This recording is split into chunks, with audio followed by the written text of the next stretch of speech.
Muito bem, gente. Vamos continuar aqui o nosso caminho pelo ECA?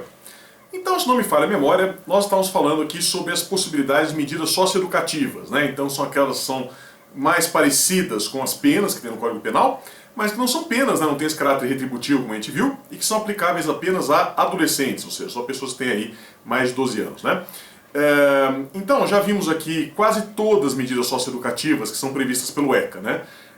Falta falar justamente da mais importante, e aquela lá da qual o seu tio dentista mais gosta, né? Que é a medida socioeducativa de internação, né? Então vamos conversar aqui um pouquinho sobre internação, que vem prevista aqui entre os artigos 121 e 125 do ECA, né? Que é aquela que se assemelha mais, né? Mais próxima da pena privativa de liberdade, que todo mundo conhece, né? Essa pena aí mais famosa, né? Então o seu tio dentista quer ver todo mundo internado, né? Então ele acha que tem que internar todo mundo. Então vamos ver se é assim mesmo, se a gente vai internar todo mundo, ou se não, quem são as pessoas que devem ser internadas, né? Em quais casos, quais são os requisitos, como que fica tudo isso.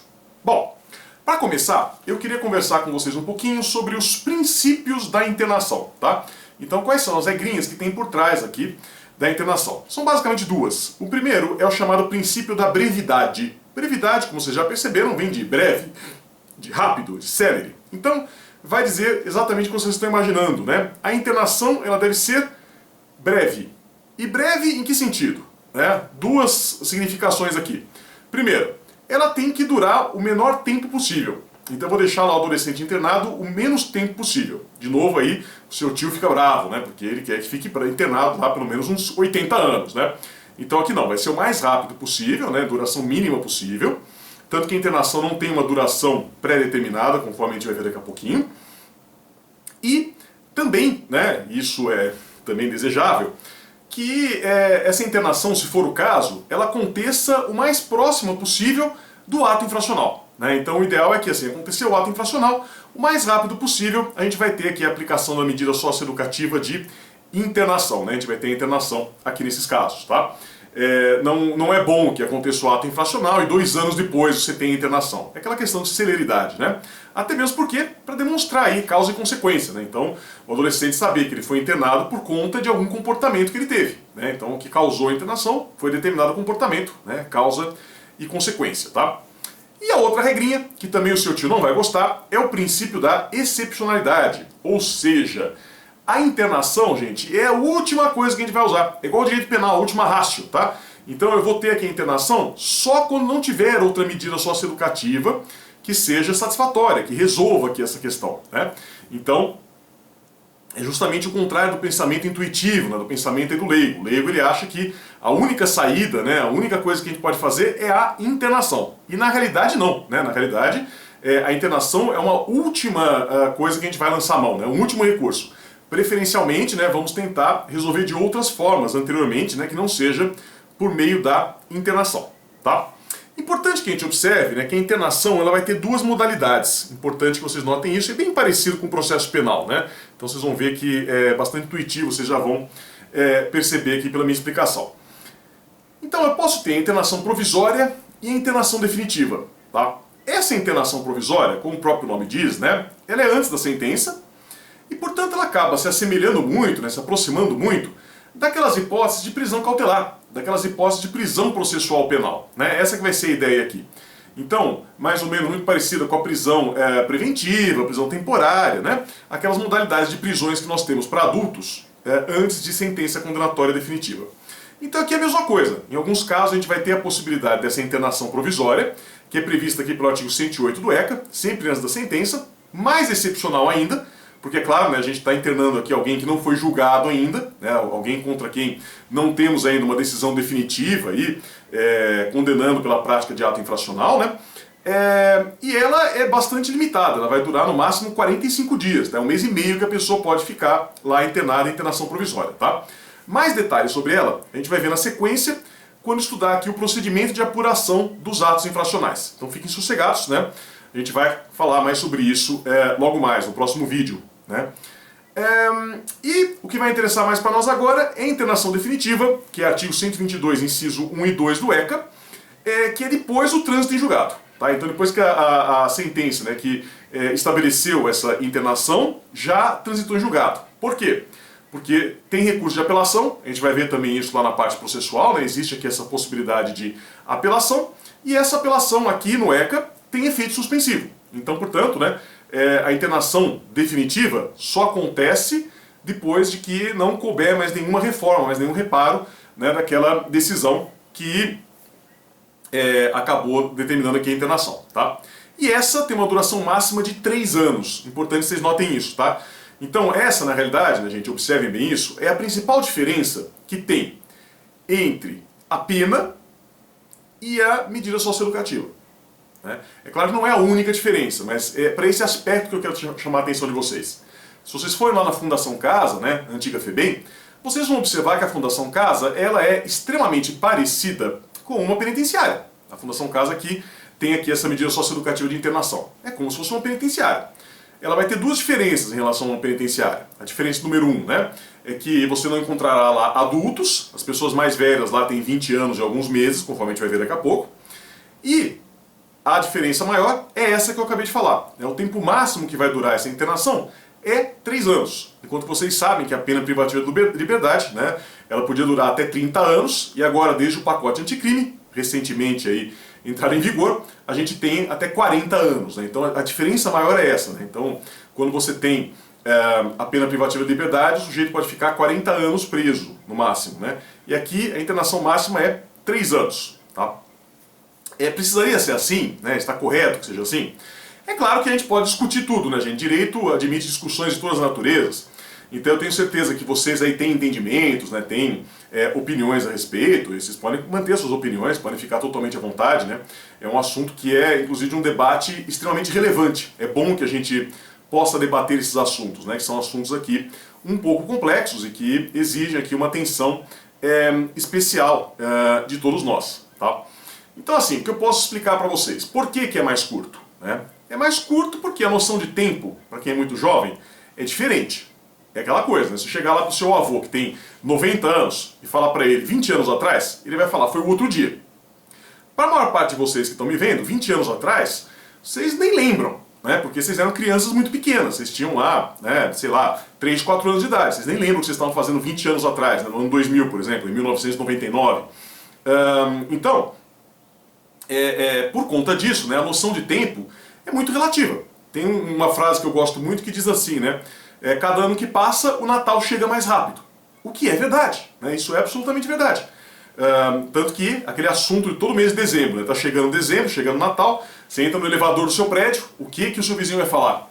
Nossa, não, calor, né? Calor. Dezembro é muito calor, né? Verão, verão chegando. Imaginou? Ainda é primavera, já tá assim, imaginou quando chegar janeiro, né? É muito calor. Esse ano voou, né? Sempre tem esse assunto. Porque a gente sempre acha que o ano que nós estamos vivendo está passando mais rápido do que o ano anterior. Tá? Isso é uma questão de idade. Quanto mais velho a gente fica, mais rápido o tempo passa. Então é claro que 3 anos para quem é adolescente é muito tempo. Né? É a adolescência inteira dele. Tá? Então, sim, se 3 anos é um critério justo, né? Se poderia ser mais, deveria ser menos, aí são discussões que estão em aberto. Mas é por isso que tem essa diferença tão grande, né? Do adulto poder ficar preso até 40 anos, e o adolescente ficar preso aqui no máximo, não é preso não, né? Ficar em internação no máximo 3 anos. Tá? Bom, e quais são as hipóteses de cabimento? Né? Então, em quais casos que eu posso ter essa internação definitiva? Quando que isso vai acontecer? O artigo 122 traz para nós essas possibilidades. Né? Então, a primeira coisa que ele fala, que quando eu tenho ato infracional praticado com violência ou grave ameaça. Tá? Então, que são o equivalente aos crimes mais graves, né? Então, roubo, extorsão, estupro, homicídio, lesão corporal, né? Então, esse tipo de ato infracional, ele pode justificar aqui a imposição de uma medida socioeducativa de internação. Notem, né? E eu deixei isso bem claro para vocês aí na apresentação, que essa é uma hipótese que é autorizativa, né? Mas não é impositiva. Então, cuidado, né? Porque o seu tio dentista provavelmente vai dizer, então tá vendo?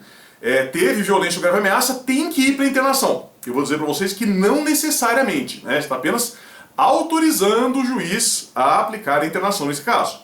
Mas isso não necessariamente vai acontecer. A gente pode ter a aplicação de outra medida socioeducativa se isso for possível, inclusive é o que indica aquele nosso princípio da excepcionalidade, né? Sempre que possível a gente vai usar outras, né, medidas que não a internação, né? Então essa é uma coisa muito importante.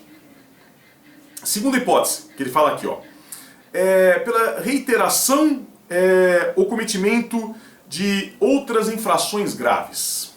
Bom, aí nós vamos ter aqui dois problemas, né? Primeiro, o que é reiteração? Eu sei que se eu perguntar para vocês, vocês vão falar, reiteração é aquilo que a pessoa faz muitas vezes, né? Habitualmente, alguma coisa assim. Tudo bem. Mas vamos tentar colocar números nesse seu conceito. Quantas vezes eu preciso fazer alguma coisa para ser reiterada? Uma vez não é reiterada. 20 já é. 10 será que é? Então, a gente precisa de um critério para isso, né? Quantas vezes precisa acontecer para que fique efetivamente caracterizada essa reiteração que é exigida aqui por esse artigo, tá? Então, o STJ, ele entende que é reiterado a partir da terceira conduta. Então, uma vez só não é reiterado, evidentemente, duas vezes ainda não é reiterado, é reincidente, né? Tecnicamente a pessoa é reincidente, e aí depois que eu tenho a terceira vez, eu já começo a falar em reiteração, e eles fazem uma ressalva, né?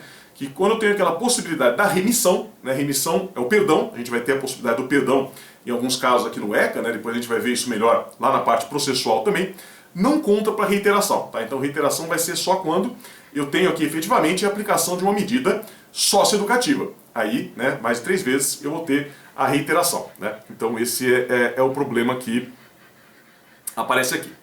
E o outro problema é o que é, né? O que são outras infrações graves, né? Então a lei não conceitua para nós o que é grave. É uma coisa que pode ser um pouco subjetiva, né? Às vezes o que eu acho que é grave, você não acha que é grave, né? Depende da opinião da pessoa, depende de quem está falando, né? Então não temos assim um critério, tá, gente? O que eu tenho para trazer para vocês aqui a esse respeito é uma súmula do STJ, súmula 492, que vai dizer o quê? Que, e é muito casuístico, né? Para um caso muito específico, que eles vão entender que só tráfico de drogas, né, ser simplesmente tráfico de drogas, não caracteriza, né, infração grave, tá? Então, isso ele está querendo tratar especificamente dos adolescentes que trabalham aí como aviõezinhos, que eles chamam, né, que ficam entregando drogas. Então ele vai dizer isso, que simplesmente ter tráfico de drogas, só isso não é suficiente para caracterizar essa gravidade necessária aqui para isso, tá? Então é importante que vocês saibam disso.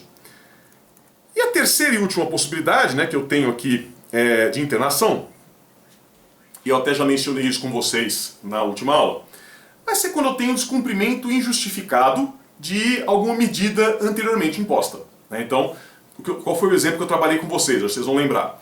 Aquela questão lá da prestação de serviços à comunidade. Falei para vocês que não é trabalho forçado. E por que não é trabalho forçado? Porque se a pessoa se recusa a prestar serviços à comunidade, então o juiz vai ter a possibilidade de determinar a internação, né?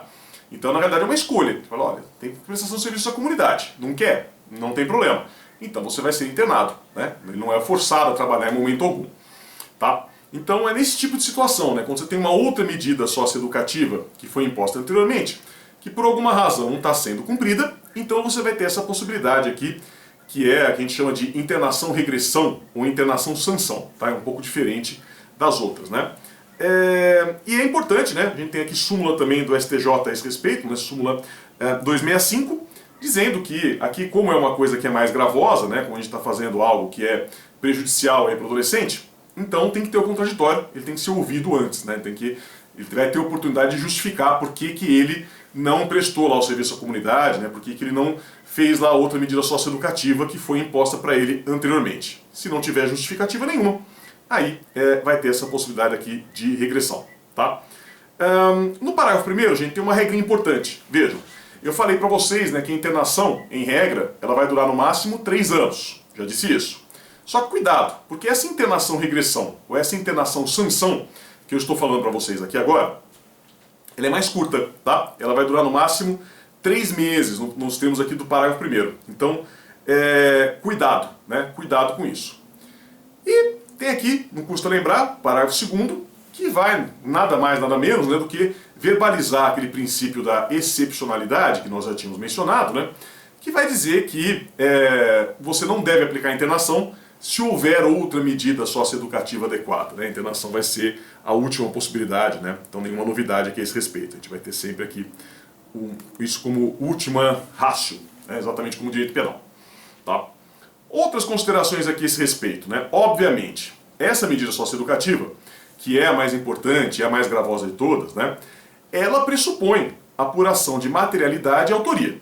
Então vocês vão lembrar, comentei com vocês lá, quando a gente tem a admoestação, que é o pito, né, a advertência, não precisa ter, né, prova de autoria, basta ter indícios. Aqui precisa ter prova dos dois, obviamente, assim como acontece com todas as outras medidas socioeducativas, né? Só a admoestação que é diferente, que não vai funcionar dessa maneira, tá?